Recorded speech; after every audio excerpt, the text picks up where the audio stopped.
Hello everybody, welcome back on my channel. Thank you for tuning in. In spring of this year I made a fantastic discovery.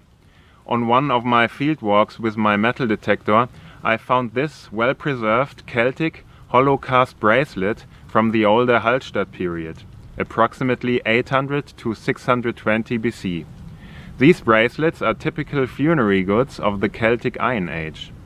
I swiped the coil over the hole again and I received further strong signals in deeper regions. I can only ask anybody who makes a discovery like that, please resist the temptation and stop digging. I was totally aware of the fact that I had found a Celtic grave, and I also knew that it had to be dug professionally by archaeologists. I would have destroyed the whole archaeological feature if I had simply collected the finds myself. I filled in the hole again and started to search for following shallow finds out of the same grave, after consultation with my archaeologist. This search brought up more bracelet fragments, which all were in a horrible state because of the plough. I've documented each and every find position with my GPS device, and additionally I memorized the position by using landmarks in the surrounding area. The latter should prove beneficial on the day of the dig.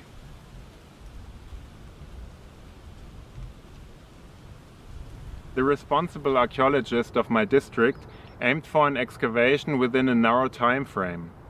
As soon as we learned that the farmer didn't need to process a seeded field with a plough until some point in autumn, we postponed the dig so that the farmer was able to harvest his crops and we didn't have to cause any damage.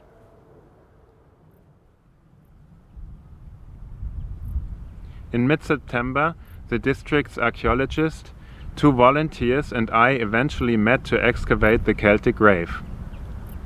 It was not easy to locate the find spot after all these months that had passed, since GPS devices can have an accuracy deficit of ±5 meters. In spite that, we were able to narrow down the find spot quite well, with the help of the landmarks that I had outlined in spring. After a while and several cubic meters of moved soil, I finally got a strong signal on my metal detector. It was another Celtic bracelet. We had finally found the grave. The next step was to generously clear the area around the ring in order to capture the complete grave with all its possible funerary goods. For this purpose it was necessary to separate the mother soil from the natural ground. But what is the difference between mother soil and natural ground?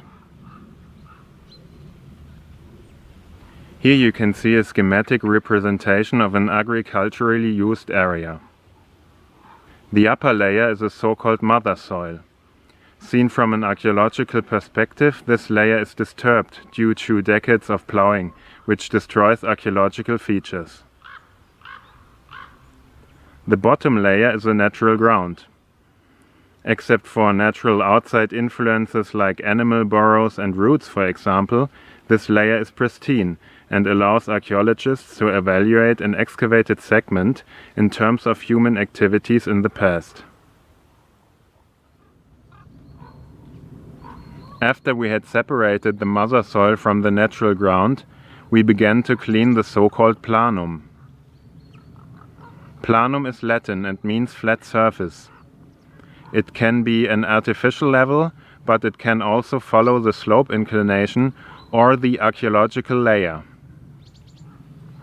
In the planum, the archaeological features become visible.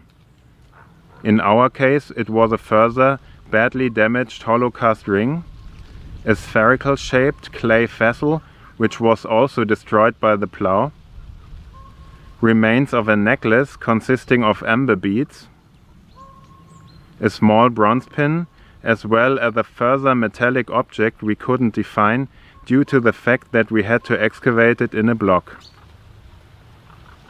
The only mortal remains we found were a few teeth. According to the size of the teeth and the bracelets, It had to be a child's grave, most likely from a girl.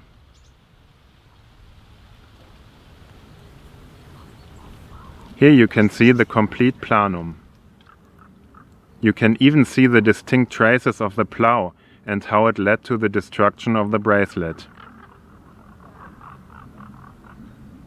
The next step was to measure, to photograph and to sketch the grave. A quite time-consuming process which is necessary to properly document the archaeological feature. It was not easy to perform on a rescue excavation with a time limit of only 1 day. After documenting the site, we only had to recover the finds. We gently worked out a base in order to undermine the ring so that we could extract it in one block.